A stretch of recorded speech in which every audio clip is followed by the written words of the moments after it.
पाकिस्तानी मुस्लिम, आपको क्या लगता है? हम तो उधर उम्रा हज करने जाते हैं, वहाँ पर शराब अलाउ है, वहाँ पर सिनेमास खुल गए हैं, वहाँ पर भगवत गीता पढ़ाई जा रही है। क्या भगवत गीता एक ऐसी किताब है जिसको पढ़ने से क्या कोई अच्छी तालीमात मिल सकती है मुसलमानों को? नहीं मिल सकती। तो फिर क्यों अलाउ? भिखारियों की कोई हैसियत नहीं होती। Beggars are not the choosers. The first thing I am going to tell you, देखिए हम अपना कमा नहीं सकते, अपना खा नहीं सकते, हमको शकोल पकड़ी हुई है और हम दूसरों के चौधरी बने हुए हैं। और हमें चाहिए कश्मीर। देखिए कश्मीर हमें कैसे मिल सकता है? लेकिन उसमें चीमा साहब अब दौर चेंज होता जा रहा है। आपने देखा है जिस तरीके से इस वक्त सऊदी अरेबिया इस वक्त आपसे ज्यादा बेहतर रिलेशनशिप उनके भारत के साथ है, क्योंकि वो भारत को उभरता एक रीजनल पावर देख रहे हैं, उसको उनके डायस्पोरा की, उनके टेक्नोक्रेसी की। मुस्लिम ममालिक के साथ बड़े अच्छे हो रहे हैं, क्यों? क्या वजूहात है? इसलिए कि हम शुरू से ही गद्दार थे, गुलाम हैं और गुलाम ही हम बने हुए हैं। मतलब मुसलमान गद्दार है। हाँ जी, सोच ले। गंदा कर रहे हैं हम।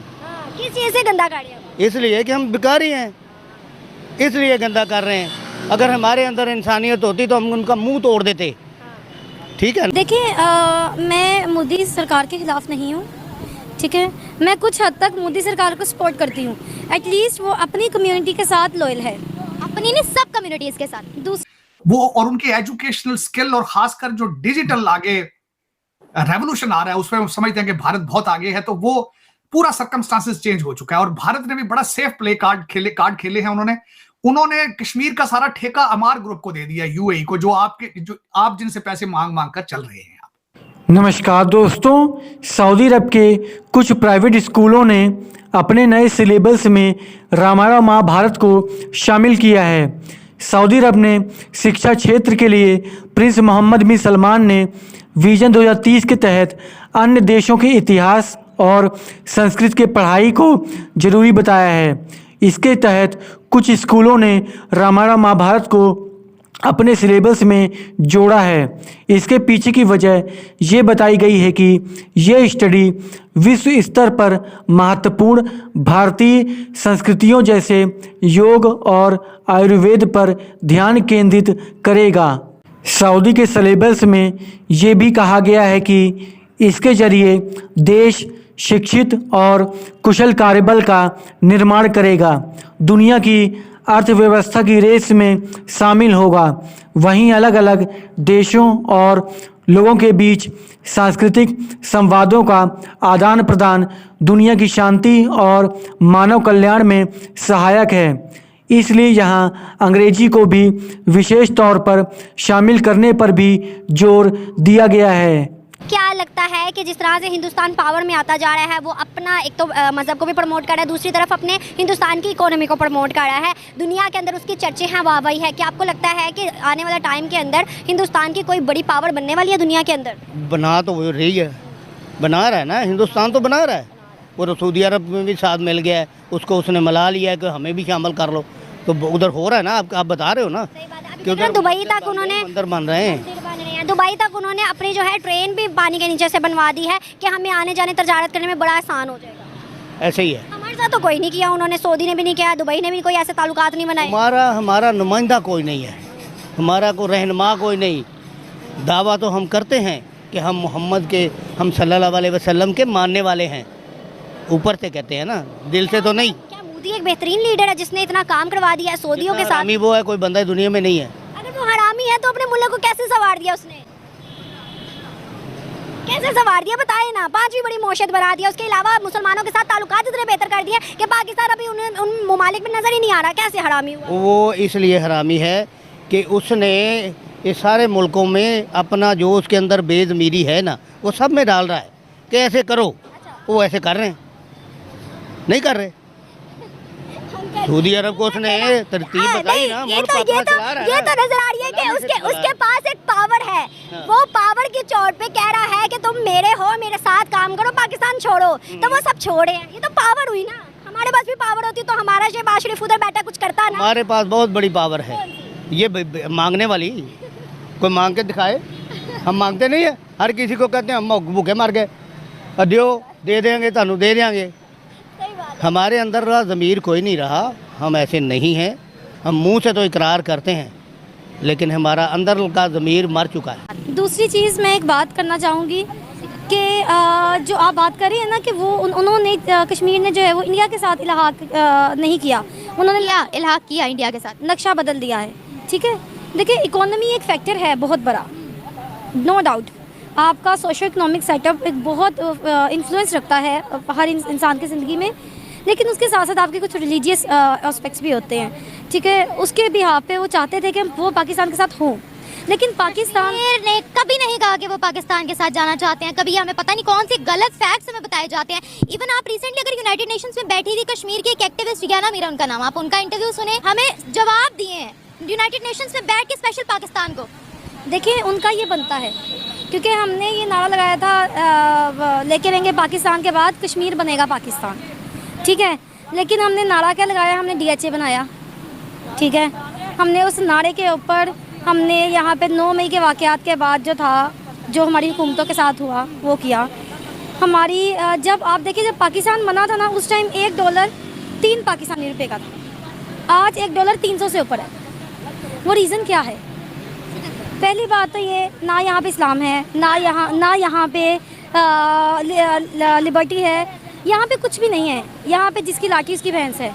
वो चाहते थे कि पाकिस्तान के साथ मर्ज हों, लेकिन जब उन्होंने देखा कि पाकिस्तान तो अपने साथ सिंसियर नहीं है, वो हमारे साथ क्यों होंगे? ये बताएं, पूरी दुनिया को आज कश्मीर की डेवलपमेंट नजर आ रही है। G20 की मीटिंग कश्मीर में, सऊदिया तारीफ करता है कश्मीर की, दुबई तारीफ करता है कश्मीर की, इंटरनेशनल मूवीज की वहाँ शूटिंग हो रही है। किस लिहाज से हम कश्मीर क्यों डिमांड कर रहे हैं, ये बताएं।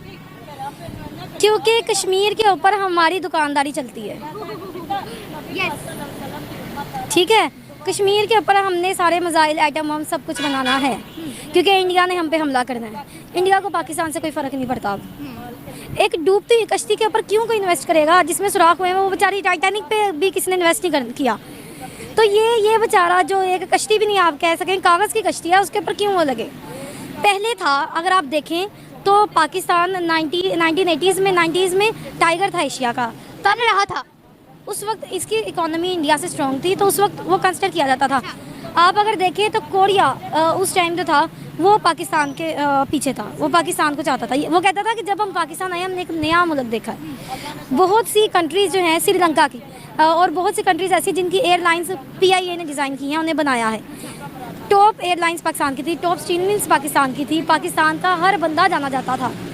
बाद में हमारे यहाँ पे ये जितनी आपने इंडस्ट्रीज के नाम लिए, इनमें से हमने खुद कौन सी बनाई? ये तो हमें तोहफतन मिली ना। अब वो कश्मीर, उन्होंने बड़े सेफ कार्ड खेले उन्होंने। आपका जो देखा जाए, और दूसरा आपको याद होगा शायद कि वो जो पैसे आपके रिजर्व बैंक में रखे, कई दफा आपको धमकी भी दे चुका है सऊदी अरेबिया के, हमने पैसे वापस ले लेने। तो आपके रिलेशनशिप सऊदी अरेबिया के साथ 1 वे रिलेशनशिप है, 2 वे रिलेशनशिप नहीं है आपके उनके साथ। आप पैसे मांगने जाते हैं, जिस तरह जो वजीर आजम गए हैं, वो आपको पता इन्हीं की स्टेटमेंट थी कि मेरा फोन भी कोई नहीं उठाता, क्योंकि उन्हें पता होता है कि मुझे ये पैसे मांग रहे होंगे। वैसे हाँ, ये भी ये खबर सुनी है कि इनके साथ कैबिनेट सारी गई है। ये भी सुना है कि कैबिनेट के लोग भी गए हैं।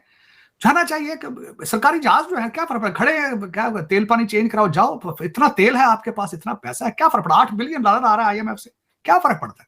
मैं तो हो सकता है लंदन चले जाए वापसी पे, जिस तरह डार साहब एक दफा ऑस्ट्रेलिया जाते हैं, फिर लंदन आ जाते हैं, लंदन से फिर उधर चले जाते, जापान जाए, रास्ते से लंदन रोक के बच्चों को मिल लेते हैं, दोस्तों से मिल लेते हैं। प्रॉपर्टी भी तो देखनी होती है ना, वो किराए आ रहे हैं या नहीं आ रहे, तो क्या पता PM साहब वहां से। आपको शायद जो मेरी इंफॉर्मेशन ये थी कि 27वें रोजे के ऊपर सारी फैमिली, शरीफ फैमिली जाएगी वहां सरकारी खर्चे पर, 27वें रोजा वहां शॉपिंग वापिंग करेंगे, घूमे फिरेंगे, और वहां से बड़े मियाँ साहब लंदन चले जाएंगे, जो उनका अपना जो सिलसिला। लेकिन चीमा साहब, इस वक्त जो सर्कमस्टांसेस आपके चल रहे हैं इंतहाई अजीब किस्म के हैं। वो जो मैंडेट वाले मुर्शिद हैं, उनकी पार्टी के अंदर भी इस वक्त इंतशार है। कल उनके एक अफरीदी साहब ने बड़ी धुआंधार तकरीर की है, क्योंकि वो भी डिवाइडेड हो चुके हैं। कई लोग जो पैराशूट के जरिए आए हैं 3-3, 4-4 महीने पहले, वो PTI में, आज वो MNA हैं। लतीफ खोसा साहब को आप देख लें, और कई इस तरह के हैं वकील जो जिनको कोई जानता ही कोई नहीं था, अपने महल्ले से कचहरी च कोई नहीं से बंदा जानता। Now they are huge leaders. तो अफरीदी साहब ने बड़ा गुस्से का इजहार किया है। फिर गौर साहब के साथ मरवत साहब ने प्रेस कॉन्फ्रेंस की है, वहां पे बड़ी चीजें हैं। और दूसरा मुर्शिद साहब ने जो कल फिर दोबारा आर्मी चीफ के ऊपर अटैक किया है, फिर दोबारा मुंह सर बन रहा है 9 मई जैसे किसी वाकये का, क्योंकि पहले मुर्शिद ने 5 जलसों की इन्वेस्टमेंट की थी 9 मई के ऊपर। 5 जलसों के अंदर एक तो एंटी अमेरिका साइफर लहराते रहे थे, फिर मीर जाफर, मीर सादक, फिर वो करते रहे, फिर आज भी उन्होंने 9 मई को अपने आप को उन्होंने शेख मुजीब से मिला लिया। उन्होंने कहा है कि मेरे साथ शेख मुजीब जैसा सलूक किया जा रहा है। लंदन प्लान, मुझे एक एक चीज का पता है। इन्होंने जिस जिस बंदे से जाके घड़ी की कीमतें लगवाते रहे हैं लंदन दुबई के अंदर, मुझे सारा पता है। आज उन्होंने बड़ा भरपूर तरीके से अटैक किया मुर्शद ने, और इसमें मुर्शद का कोई कसूर नहीं, कसूर आर्मी चीफ का है। इसमें मैं बिल्कुल ये मैं आपको बताना चाहूंगा कि आर्मी चीफ साहब पता नहीं क्या बात है, यहाँ सीरियस नहीं है या फिर उनको कंट्रोल नहीं है या क्या है, लेकिन this is not how you run the country और ऑफिसेस। जब आपका दूसरी तरफ से अपोनेंट आपको बार बार आपका नाम लेकर चैलेंज करे, दिस इज, मैं कहता तो एटलीस्ट जेल को जेल बनाए प्लीज, अगर पॉसिबल है तो। नहीं तो उनको घर भेज दें बनी खाला, उनको वो बनी खाला जैसा उनके पास सारे सहूलियात मौजूद हैं, डेली बेस पे प्रेस कॉन्फ्रेंस है।